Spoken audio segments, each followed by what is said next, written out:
Welcome to the WrestleMania 42 post show right here on Lock 22. Welcome. Brother, look, it's the season 4 finale. We have a new logo, we have new colors, we have new everything. Yes. But this felt like more of the same that we've been watching for the last 4 months, and not in a good way. Well, the overall WrestleMania experience is felt anticlimactic. Is that an understatement? Yeah, no, I think that's Disappointing. spot on. It feels as if we've been watching a couple episodes of Raw and SmackDown setting up angles for a pay-per-view. That's almost what it seems like. That doesn't exist. Rather than given the stories that the fans wanted, it's like they're trying to build heat for the future. I don't know. We did get a couple of news stories going into WrestleMania weekend at a couple of the indie events. I want to cover one in specific. It sounds like GCW, Josh Barnett, has pulled the plug on Bloodsport. This is notable because this is the one GCW event WWE talent was allowed to work, and now it's gone. Yes. At least for now. I do want to talk about this with you, and maybe this is for a different show, but it does feel like part of this is to do with the fact that they're not going to be able to do a Mania show next year because it's going to be in Saudi. Yeah. And none of these indies are going to Saudi. Like, none of them. They wouldn't be allowed in, I'm sure. They might run Las Vegas again. They might run LA. They might run some big shows somewhere. There might be like an indie con, so to speak, somewhere in the US. Maybe it'll be spread out. I don't know. I think it makes more sense to do it all in one spot. But look, the ripple effects of Mania going to Saudi next year have not yet been felt. They will be felt next year, and they may be felt for the 2 or 3 years after that, because people do not realize how big of a week and weekend that is historically for professional wrestling, for indie wrestling. They're going to be feeling that for 5-6 years from now. So this whole thing's a mess. Yeah, it is. And it's very hard to predict. Who knows how the political situation will factor in. It may not be safe next year to send American athletes to Saudi Arabia. Well, even beside that, let's just say, even if they try to bring it back to the States now, it's almost too late. Yeah. Because this year, had they done it before Mania this year, maybe you could have made the argument that let's just move it back to the States. Mm-hmm. That it may be safe, it may not be safe, we don't know. Let's just move it back to the States, announce it for New Orleans or LA or wherever, or God forbid they do Vegas again. If this should be the last Vegas WrestleMania for 30 years. It should be. Yeah. Because this show felt cursed in so many ways. And not by Danhausen. No, between injuries, TKO kerfuffles, really bad booking. Yeah. Horrible decisions all around. And some strange broadcast issues that we're going to get into. Yes. So, Russ, let's talk about it. WrestleMania 42. This is your post show for night 2 as well as for night 1, because we did not go live here last night. Yes. Russ, immediately when this show went on the air yesterday, I had this sense of, here we go. Yeah. We survived it, though. We got through it. Well, yeah, we knew we were going to survive it. It was just a matter of if we were actually going to do this show or not. Would either of us care enough to do this show after it was over? The answer was yes, barely. Look, this is a newsworthy couple of days, right? And that's why we're talking about it. It's a newsworthy couple of days, but there's not a lot of positive to take away from this.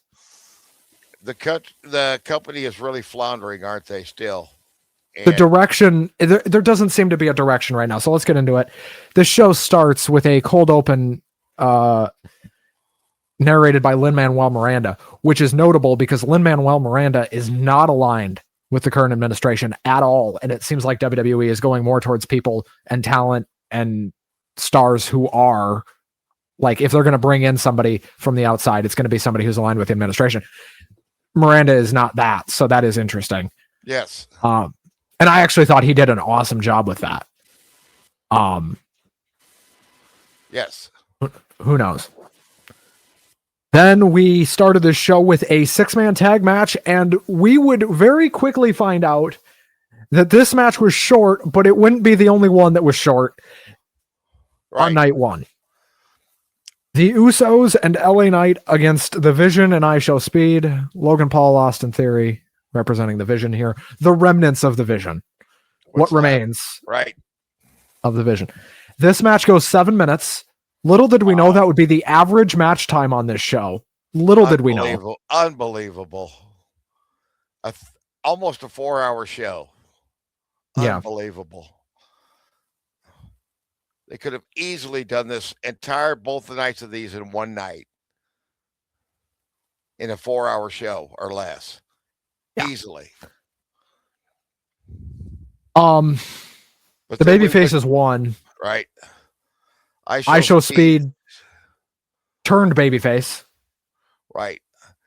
He he's learned how to do a few moves. That he didn't look completely lost, completely horrible. Fortunately, they did not let him do too much because I'm sure probably isn't that much he can do.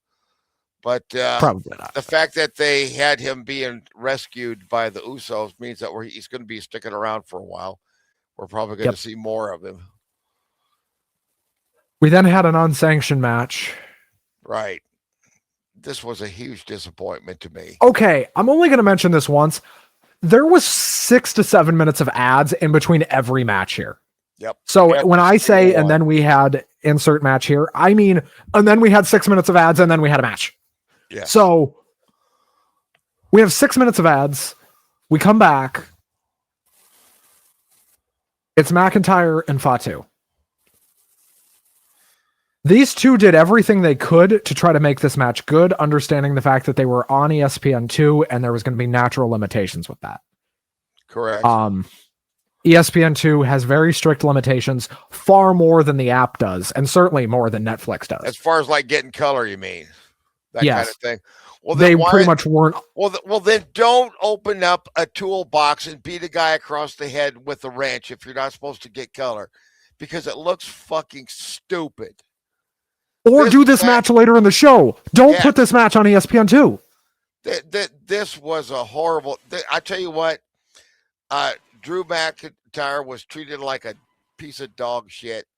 Jacob Fatu walked out after a unsanctioned match, barely sweating, not breathing hard, not even limping, not selling anything. This was a colossal waste of talent.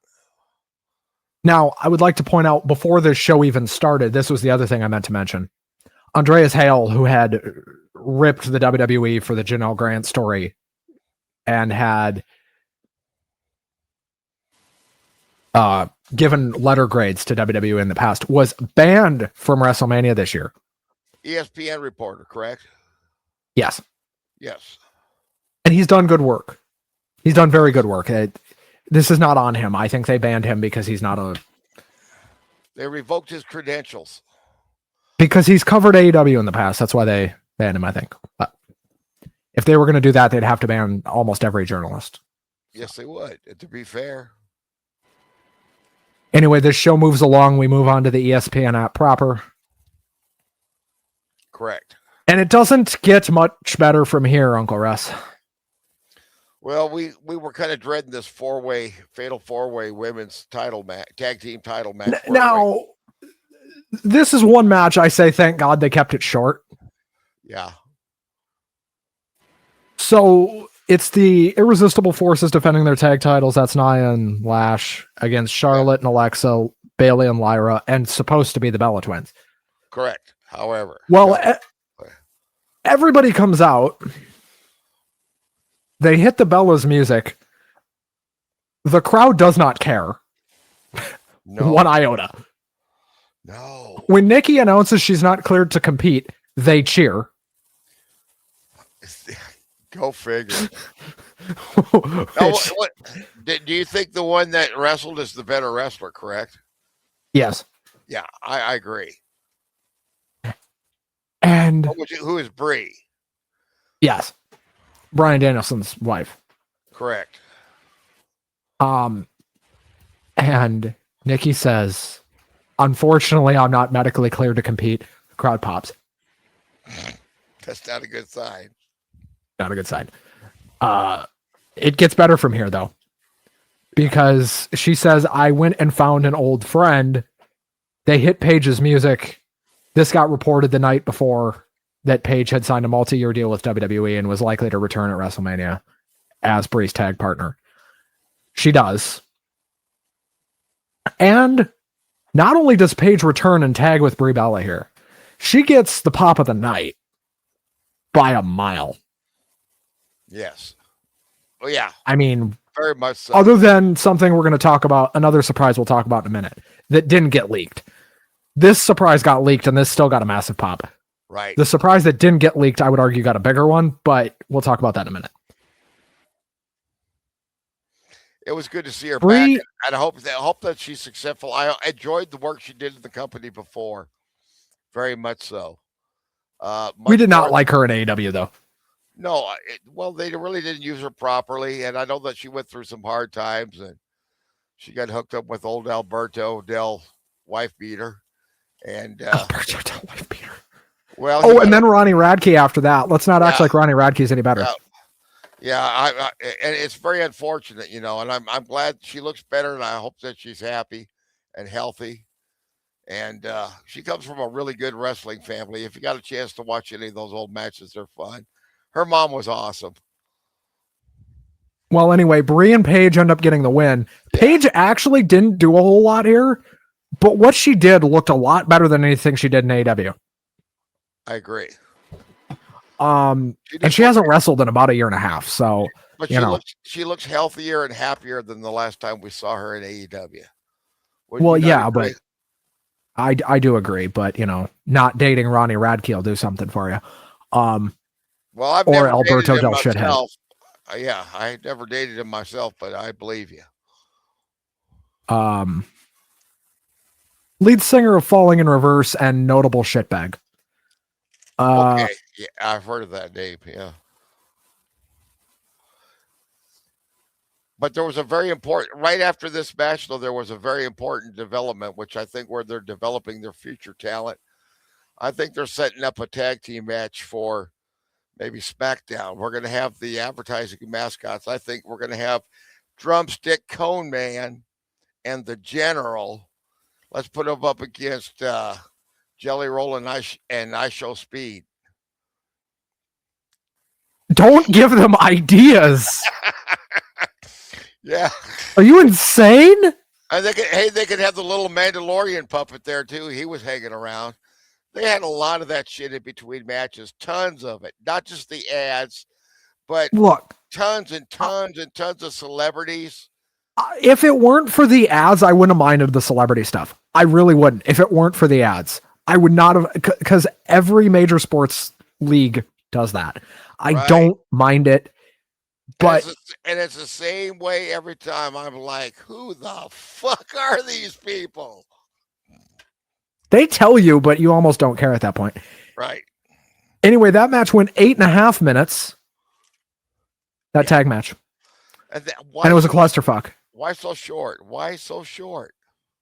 I mean, that match needed to be short. You had somebody you're trying to protect in there. Well, actually 3 people if you count Nia and Lash. Yeah. That you're trying to hide, so. And why Bayley and Lyra didn't win. I have to think the original plan was for Bayley and Lyra to win. But they changed it because they knew Paige was going to come back and be so fucking over that if they pinned her, the building might have exploded. So, yeah. We then had AJ Lee and Becky Lynch for the Women's Intercontinental Championship. This match went 8 minutes and 15 seconds. Becky Lynch gets the win. Right. And the crowd sat on their hands. I noticed that the crowd reaction wasn't super.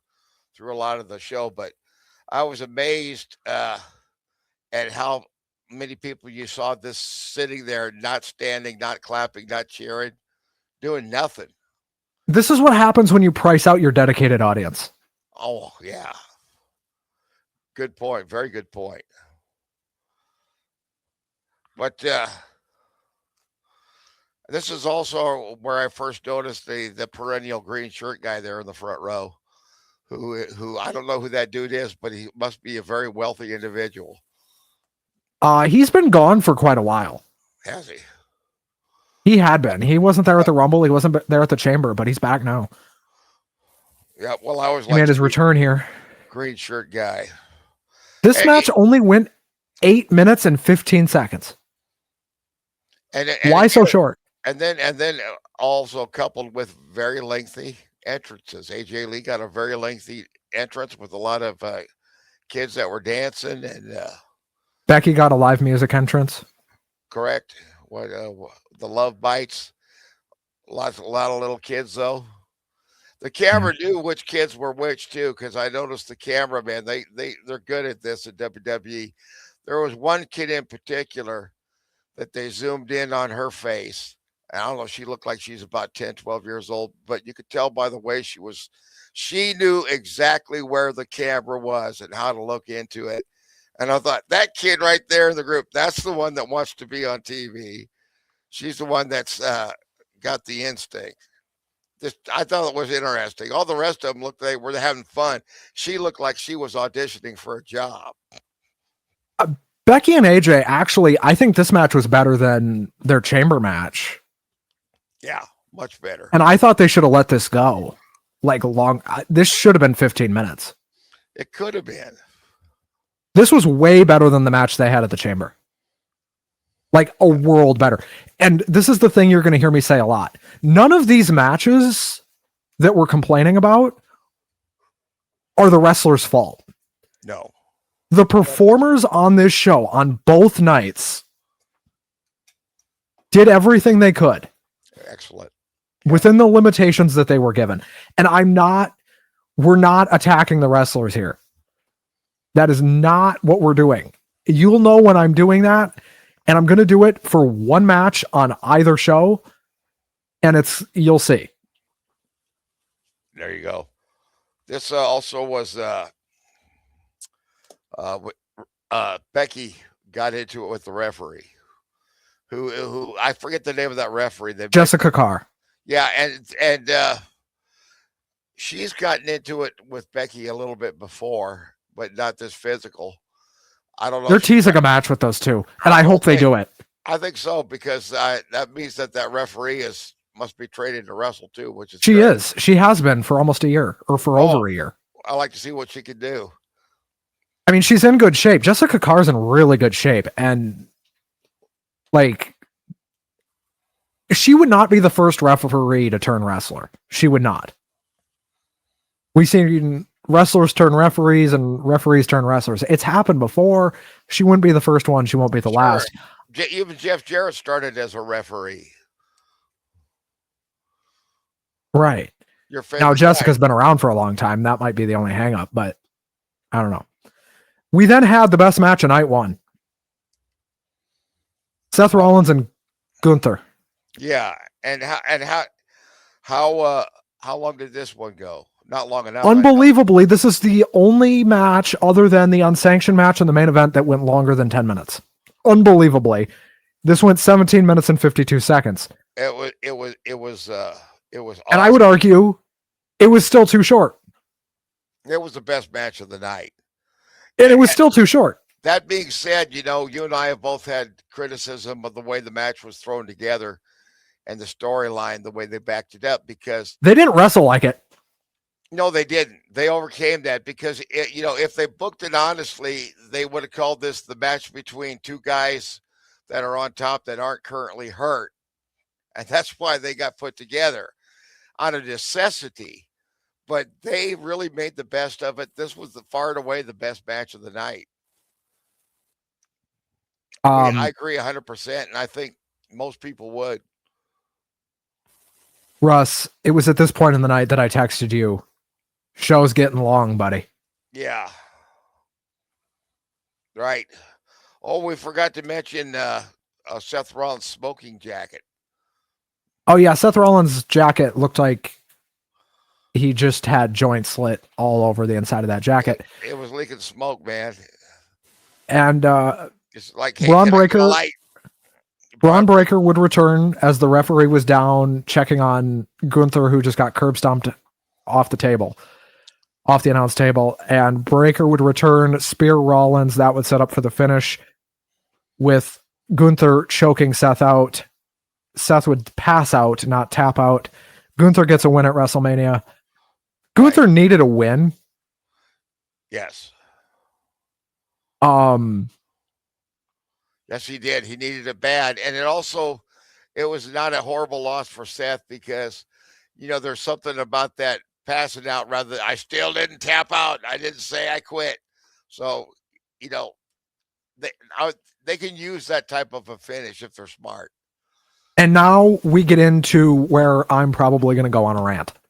Oh, this was horrible. What a disappointment. This could have been such a great And match. it is not these ladies' fault that this ended up this way. Nope. So we get the second longest ad break of the night, followed by Stephanie Vaquer defending her title against Liv Morgan. This is the one match that they had the fewest stumbling blocks on. This and Brock and Oba are the two matches that they did not fuck up immeasurably in the build-up. They fucked up the finish, though. They had built this as the co-main event of night one. They had built this as one of the most important women's matches of the last 10 years, blah, blah, blah, blah, blah.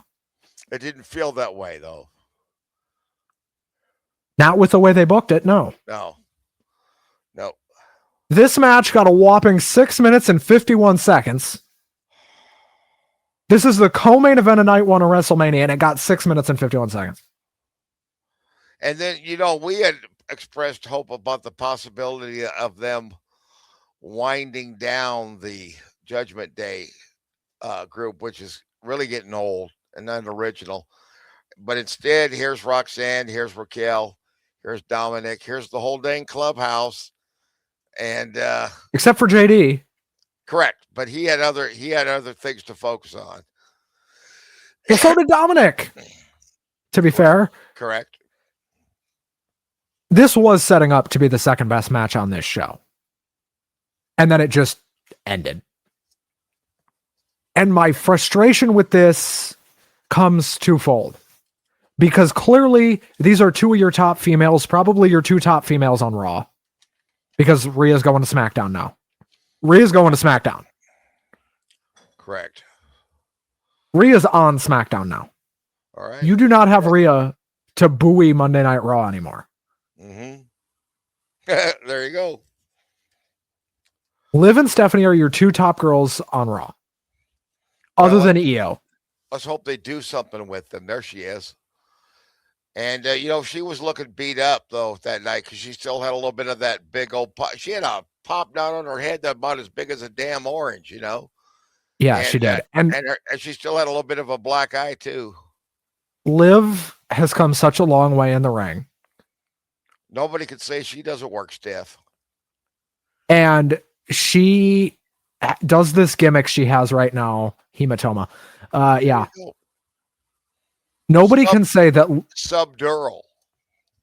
Nobody can say that Liv doesn't nail this gimmick she has right now. For whatever you think of the gimmick, she's doing it the best it can be done, probably. Yeah.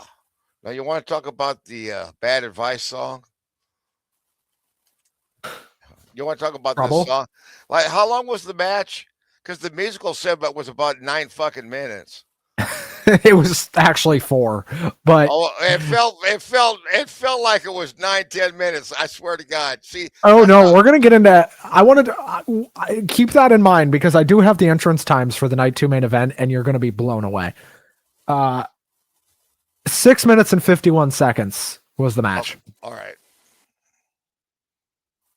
The song wasn't 10 minutes long. It just felt like it. Like I Yeah, it was said, bad. I'm not going to say I entirely hate that subgenre of that type of pop music. I just don't like it done by her. And I texted you, look, I love Liv. I have been pounding the table for Liv Morgan to get more for years. Right. And it finally seems like they're doing that. Yeah. It's very stop and start, but it finally seems like they're doing it. And let's hope And thank God Rhea's on SmackDown, so we don't have to watch another 17 Liv Morgan Rhea Ripley matches. Right. And let's really hope that she stays healthy. And you know, because the stuff they do, their injury, the injuries they're risking are just not even normal organ injuries anymore. They do stuff that could get you killed. We then had what felt like 45 minutes of stalling. You talking about Mr. Cena, the host of the show? Cena comes out. Well, first of all, there was an ad break. Right. And then they got to come up and try to spin the attendance numbers, which is a spin. It's always a spin. It's always a spin, but night one's spin is much less offensive than night two's, and we will talk about that. Yeah. Well, Cena, has he ever looked more like a square than he does now? My God, he looked. Oh my God. He looked as square as Ward Cleaver, and he comes out there walking. He looks like a game show host. He looks like a cross between Bob Barker and Wink Martindale. And I don't, and he looks like I got to try my damnedest to be. His whole attitude was like, "This is so great. Isn't this awesome? This is WrestleMania. This is as good as it gets. Come on, everybody. Yeah." So John's out there and he announces the attendance number, and thankfully he gets cut off. Mm-hmm. Bianca's music hits, Bianca Belair's music hits. And I think not only was this the loudest pop of the night, but that also sounded like the biggest sigh of relief, like all at once. Yeah. You will ever fucking hear. Mm-hmm. Just oh, thank God you're here. Save us, please. Exactly. Update. She was not here to save anybody. Not her job. And boy, that outfit she was had on, man, that was gorgeous. That was beautiful. That was stunning. Stunning. Great outfit. Yes. She comes out. Classy. And it actually felt like she was about to cut a promo on Cena for a second. Yeah. Which the people would have loved. And I wouldn't have been surprised if she did. But she didn't do that. Instead, she announces that she is with child. She looked like she was like, what, 3 months along, probably? Probably, yeah, about that. I think she's married to one of them street profits, isn't she? Montez Ford. Thank you. And how come they ain't on TV no more? What happened to them? That's beside the point, but it just happened to remember. They got all these great talent they never, ever use. Well, they never will. Right. So she's gone for another year. Right. Is basically what we should have taken out of this. Right. Then we had to get a bunch of ads. Cody, got all the Cody Rhodes ads. We got the Wheatley vodka ads. And we got the trailer for the, what is it, Street Fighter? How many wrestlers are in that damn movie? Quite a few. Roman, Cody, I think Miz is in there. I don't know. I think Punk's in there. I was most excited to see Eric Andre as the announcer. I thought that's what I'd like to see. Anyway, moving on. We then got to the night one main event, and boy, do I have a lot to say here. Say it. I want to point out we are 30 minutes into this show, and we are barely done with night one, and I still have AEW stuff I want to talk about. If you were planning on this show being a short recap, you're watching the wrong show. Watching the wrong show. Randy Orton versus Cody Rhodes for the WWE Championship. And we finally get to the main event. And I'm thinking, okay, they can save this. If anybody can save this, it's these two. And they came that close to saving it.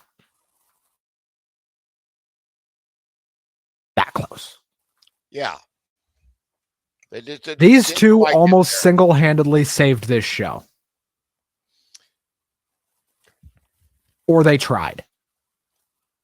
This was not the best match on the show. One thing that helped is we dreaded the celebrity interference and participation throughout the match. So fortunately, they got that out of the way real quick. Pat McAfee.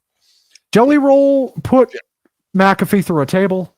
All right, and then now we can focus on Randy Orton, and we don't have to feel their cloying, pleasant presence anymore. Now, Mr. Orton. Up until the ref bump, which is this match was 22 minutes. I would estimate that was about 18 minutes in. We knew there had to be a ref bump. Well, yeah, it's a Cody Rhodes match. Yes. Up until the ref bump, I actually thought this match was really good. The storytelling here was really well done for the most part. And there wasn't any really stupid hokey spots yet. There would be. And everything just kind of made sense for the first 18 minutes. And I think it kind of went as you expected, right? For the first 18 minutes. Yeah. And once Pat got taken out. It was well paced. And it was well paced, and they weren't moving too slow. But the last 4.5 minutes of this match moved at the pace of a snail. Well, when we saw the referee bump, we're thinking, oh, here we go. Here comes some horse shit. Here comes some not so happy horse shit. And Randy RKO's Cody. Pat runs down in a neck brace and a striped t-shirt looking like a zebra. Yep. Starts to count for Randy. Cody kicks out. Counting, I might notice, very noticeably, very deliberately counting slow. Do you notice how slow his count was? What was that about? Was that just him give him time to kick out? That was a botch. He wasn't supposed to count that slow. Anyway, then Cody kicks Randy in the balls. Yes. Hits him with a crossroads, wakes up Charles Robinson. 1, 2, 3, that's it. That's it. Done. By the way, just before the kick in the balls and the crossroads and all that, Randy Orton RKO's Pat McAfee. Okay. For what? Yes, well, because he was pissed about the count. I was the way I took that, but I don't know if the sense of the storyline flowed quite that smoothly. But in my brain, I was just trying to make sense out of it, and that's what I came up with. Anyway, Cody hits the crossroads. 1, 2, 3. That's it. Cody retains the title. I was not expecting that. Now, many of you out there are probably asking the same question we were. Why? Right. Why? Why is Cody retaining the title? I don't know. I have 2 reasons for you, Russ. Okay. 1, this was the beginning of a double turn. Yes, they did hint definitely a more heelish, violent, ruthless Cody. They did not finish the double turn here, but it did feel like maybe they were starting it. Yeah. And if that's not the case, 2, I think they just made the decision that it was better for business for Cody to keep the title. Yeah. Which I don't know that I disagree with them on that on the surface. And I know people are booing him and whatever. He's used to that. But people are still buying his t-shirts. Yeah, they are. It's nowhere near as severe sharp the turn was in AEW. When that crowd turned on him, it was pretty much go away heat. People are still singing his song. Yeah, buying his merch. He's getting a reaction. And they always say in wrestling, doesn't matter if you cheer me or you boo me as long as you're reacting in some way. Yeah, exactly.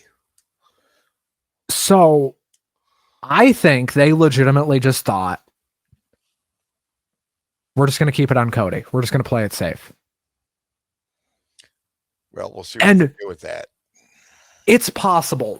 There may be something in Randy's contract that we don't know about. Maybe Randy's going to be part-time.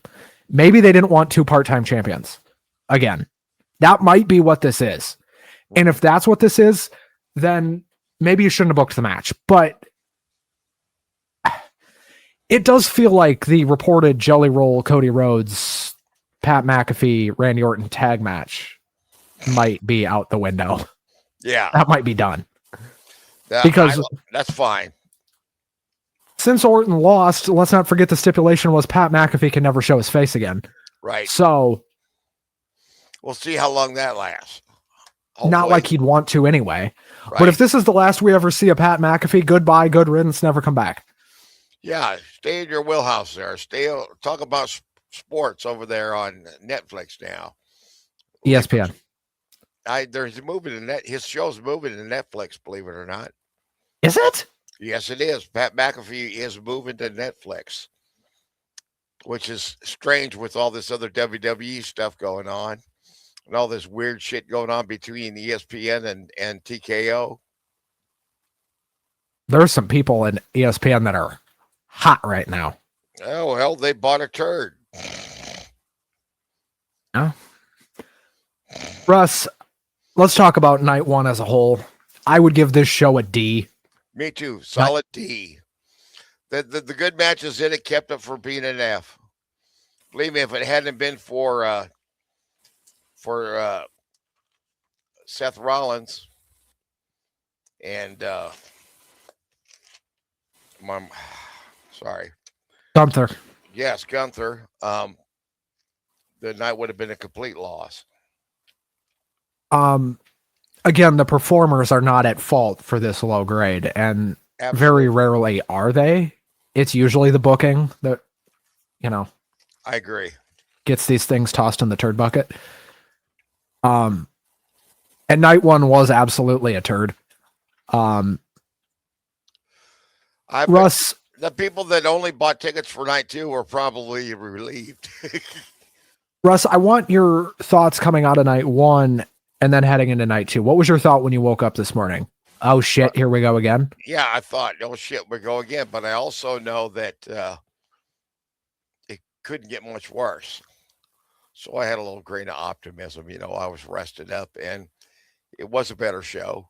It was far from perfect. It had a lot of the same booking problems.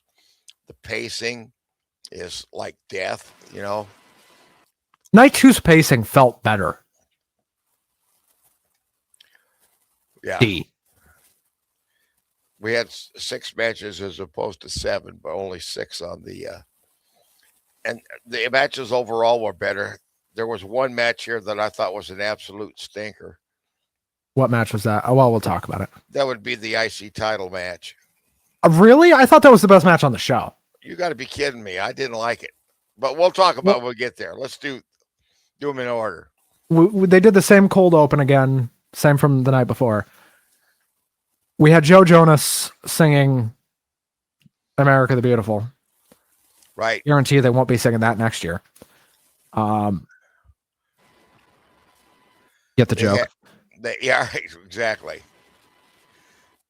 And then we got right into John Cena saying welcome to WrestleMania and looking like a total square. Right. Which and overselling everything. Man, I really don't think they got their money's worth on him. Because he only showed up twice on each show. Yeah. And then people are like, oh, yeah, it's John Cena. And they're like, yeah, okay, whatever. We then had maybe my favorite Brock Lesnar match ever. Yes, definitely. Maybe the best Brock Lesnar match ever. And potentially his last also. It sure looks like it. Let's talk about it, Russ. This match was 4 minutes, 46 seconds, so just about 5 minutes. That's what it should have been. This should not have been a 20-minute match. It was good. And for the 4 minutes and 46 seconds I had to watch it, it was really, really good. And these two beat the shit out of each other. Yeah. And Oba looks so strong. And Brock Lesnar, pardon me, he gave as good as he got. But after about 4 minutes, he did what I never thought he would do. He put Obafemi over. He went off Big. Flat on his back. Clean. No, Heyman didn't even get involved once. Heyman didn't have time to get involved. A clean, decisive pin with no out for Lesnar. And then what followed after that was quite This was amazing shocking. to see. Well, quite amazing to see. This was shocking. Oba looked surprised. Oba sold this like $1 million. Like, holy shit, I beat fucking Brock Lesnar. What the fuck? And Brock lays there for a minute. He sits up, looks at the mat, looks at his gloves, undoes one glove. Gave him the F5, though. He did give him one F5, remember? That Oba just completely no-sold. Right, exactly. And Oba just rolled out then. Yeah, and then he undoes one glove, sits there for another minute, undoes his other glove, takes him off, sets him down, starts crying. Crocodile tears, I'm sure. Sorry, we're not Brock Lesnar fans here. If you want Brock Lesnar fans, go somewhere else. Yeah. And takes his boots off. Heyman is sobbing because his cash cow is leaving. One of them, right? The biggest one, right? The biggest cash cow he's ever had. They hug. Right. They kind of leaves his boots in the ring. Leaves his boots and his gloves in the ring, and they were chanting "Thank you, Brock," as this segment ended. And I walked away from this segment thinking that was it. I'm thinking that was a pretty good ending. I enjoyed. I don't know how you can do that better. Is the thing. You can't top that. Right. It was. But my whole thinking is they booked SummerSlam in Minneapolis specifically for him. Okay, so what's going to happen now? There's something fishy here going on here. So either he just fucked them, right? Or there's a storyline going here, yeah. Or there's a storyline. A swerve, if you will. Now, do I think it's possible, knowing how Brock Lesnar is, and knowing that Brock Lesnar is an asshole, and knowing that Brock Lesnar has no real respect for anybody but himself, do I think it's possible that Brock Lesnar showed up today and said to Triple H and to old ass kisser Bruce and Regal and everybody and Hayes and whoever, well, I'm wrapping up. I'm going home. I'm going to go out looking at the lights tonight, and I'll see you guys at the Hall of Fame and probably never again after that. And this is it. Yeah, it looks that way. Like I said. Do I think it's possible that Brock Lesnar did that? Yeah, yes. It's possible. Do I think it's likely that Brock Lesnar did that? No. Just because he left on such bad terms the first time. And arguably, really, even the second time he left, because people forget he did leave for a second time. Right. He's left 3 times, not counting this one. This is his 4th time leaving. Okay. Right. He left once in like 2018 or 2019. Came right back. Just like pretty much instantly came right back. He left during the pandemic. Actually, no. He left in 2004. Then again in 18 or 19. Or maybe it was before that. I can't remember. He left in the mid-2010s. All right. Yeah. Then he came back. Then the pandemic happened and he left again. Then he comes back. And then he leaves again because of the Janelle Grant stuff. And who knows why he's leaving now? Who knows? But, or if he is, well, it's going to have to wait and see. I thought it was a great match. Just a little confusing where they're going from here. I thought it was a great match, but what the hell? Anyway, we then had a match Russ didn't like that I really liked. I thought the 6-pack ladder match for the Intercontinental title. Great wrestlers here. Did you think Penta would retain the IC title? I kind of figured it would be him or JD, didn't you? Yes, I did. I was hoping JD. You know, I like seeing JD work, and also Dragon Lee. Javon Evans is fantastic. Greensboro's greatest, I call him, and I would like to see him do more. We don't get to see enough of him in a match like this. And my other major complaint that made me not appreciate this match is I've always had a problem in general with guys as big as Rusev being in ladder matches. It's not as bad as someone like Kane, but overall, it just doesn't seem like a good idea to me. I thought it was a bad idea putting Ray in there. He's been gone for almost a year with an ankle injury. And did not really do a whole lot. Did he? He probably couldn't. Yeah. You know, and, but you enjoyed this one a lot, unlike myself. I enjoyed Javon Evans being completely insane. Yeah. I would love to see him in more singles matches, even at the pay-per-view level, but I guess the time isn't quite yet. We then had Sami Zayn against Trick Williams for the United States title, and the crowd hated this. Yeah, I was surprised. I thought they had built this up a little bit more, but the execution didn't quite work out, did it? I'm not going to talk about this match too much because I felt like, you know, Trick Williams was definitely going to win, but they're going to have a hard time. I don't know. Sami Zayn as a heel, they're booing him anyway. I guess he might as well be a heel, but I'm a little confused about this one myself. While Trick wins the title, Lil Yachty takes a bump, which I think was maybe the surprise of the night. Lil Yachty's the only celebrity guest that I haven't felt like slapping yet.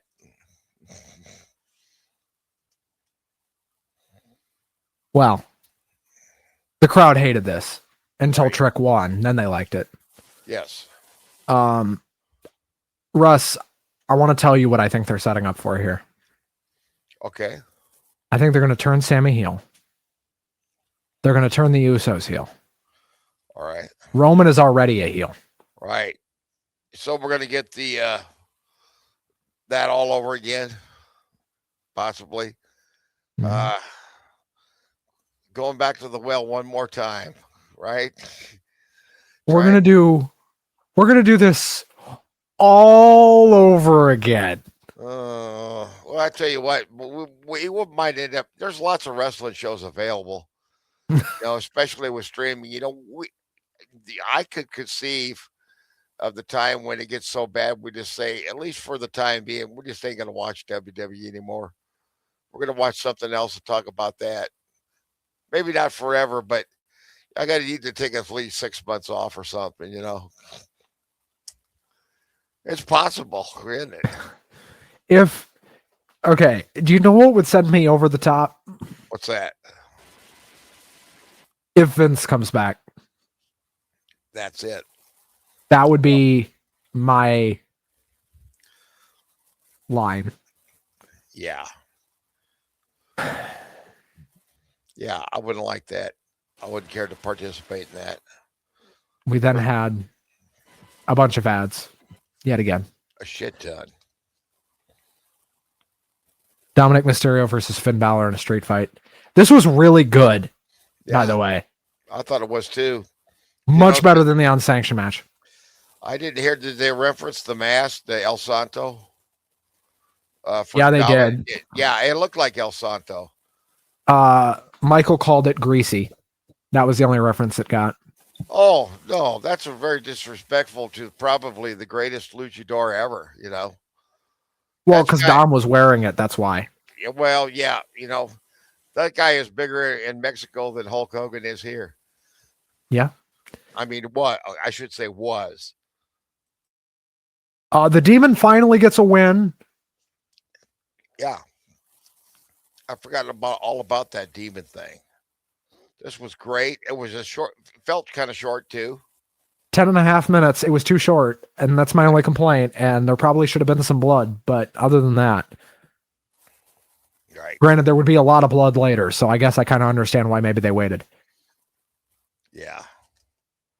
Save it for the main event so the people. We then had a match that was shockingly long. I was surprised about this too. Jade Cargill and Rhea Ripley for the women's title. This was 10 minutes. Rhea carried it the best she could. Unbelievably. And Rhea went out there and said, God damn it. This program sucks. This match sucks. I don't want to do this, but fuck if I have to. Let's go. And that's it. Rhea is able to have a good match with just about anybody. Jade Cargill. And we saw very little in the way of interference from B-Fab and Michin. Yeah, hardly any. But what little interference there was, Io Sky runs down, cuts him off. Right. Jade looks like she's going to go for. We knew that Rhea had to win this, you know. Yeah, Jade looks like she's going to set up for the finish, for her finish. Rhea rolls out, and what was a really nice reversal of that move. Yes, it was. Turns it into a riptide. 1, 2, 3. That's it. Rhea wins the title because she had to. And we get a very nice moment with her and Io Sky after the match. And then another long break. Another set of stalling. John Cena, Danhausen, and Miz do some goofy shit. Don't forget Kip Wilson. Don't forget Kit Wilson. Don't forget the Danhausen midgets.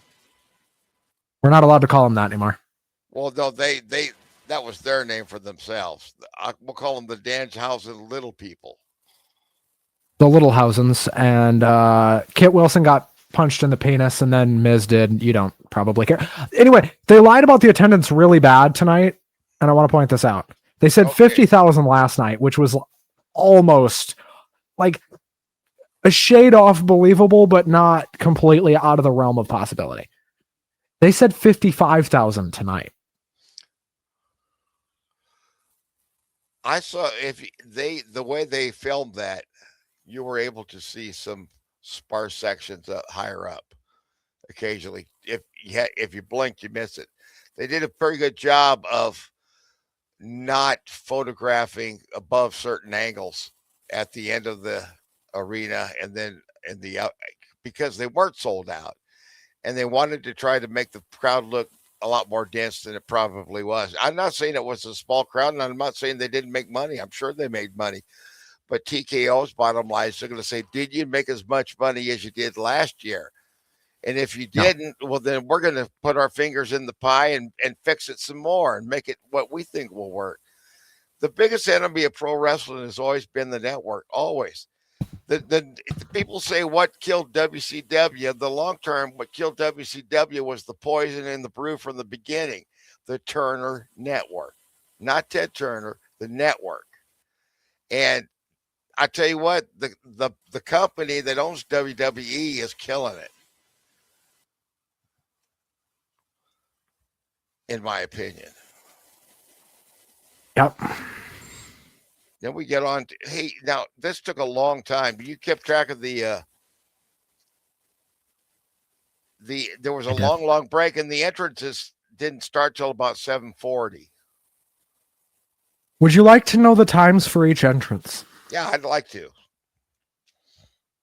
I've got them right here. One of my friends who I was watching the show with kept track of this for me. All right. Roman's entrance, and he came out first, was 6 minutes and 24 seconds. All right. Punk's entrance was 5 minutes and 58 seconds. All right. Was that with Living Color? With the whole? That's with everything. With the okay. That's with the video package thing that they did before that was interlaced with him walking. Right. So we're about 12 minutes in already before we even get to the ring announcer. Bell to bell, this match was 34 minutes. All right. But I want to point out, and I want to talk about this in depth. I thought this was the best storytelling match of the weekend. In terms of a WrestleMania main event, this was really good. But with that comes the caveat of WWE has a style, and this was a very WWE match. Yeah, the pacing, the style, the whole feel of it, very much so. This was the WWE style done very well. Like these two did it better than just about anybody all weekend, but they really worked that style. And there's this stupid spot about 10 minutes in where Roman just straight up hits Punk in the face with the stairs.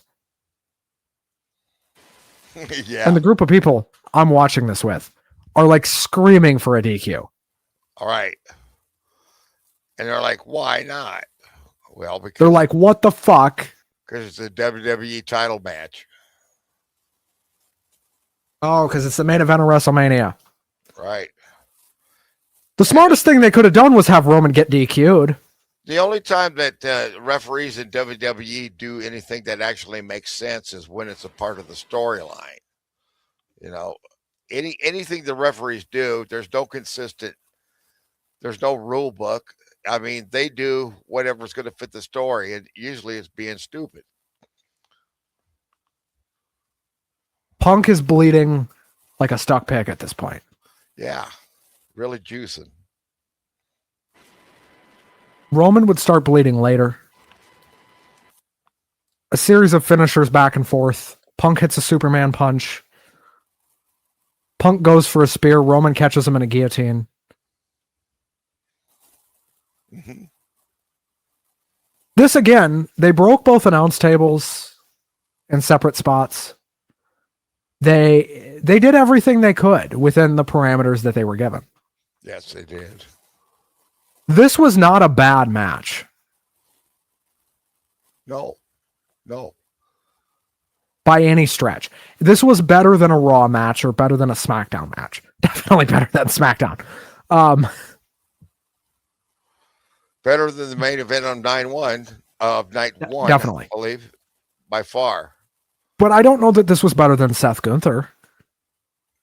No, probably not. No, I wouldn't say so. I don't know that this was better than the ladder match for me. Because at least the ladder match, even for the problems you might have had with it, it was paced much better than this. Yeah. This slowed down the pace quite a lot. You knew that the show was going to be over a little bit earlier than the previous night with one less match, but they added so much to pad this show out, and you felt like this match was slowly paced to even fill up more time, you know. Yes. They're slower than it needed to be.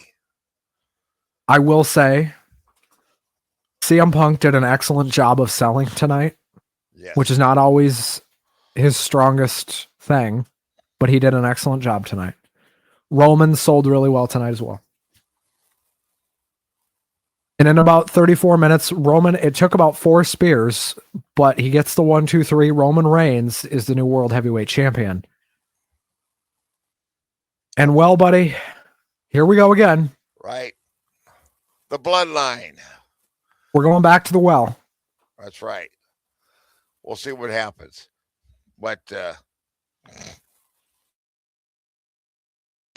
I imagine they're going to probably already start. I know they've already booked some stuff for Backlash, have they not?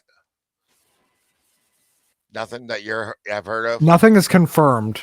All right. For Backlash. Because there was rumors about a Pat McAfee, Randy Orton tag team match. But if he's never coming back to WWE, that can't happen now, right? And we know that on a pro wrestling show that they would never, ever mislead Well, us. Randy turned on him, though. Randy hit him with the RKO, so Pat's done anyway. Yeah. So at this point, we don't have any idea about Backlash.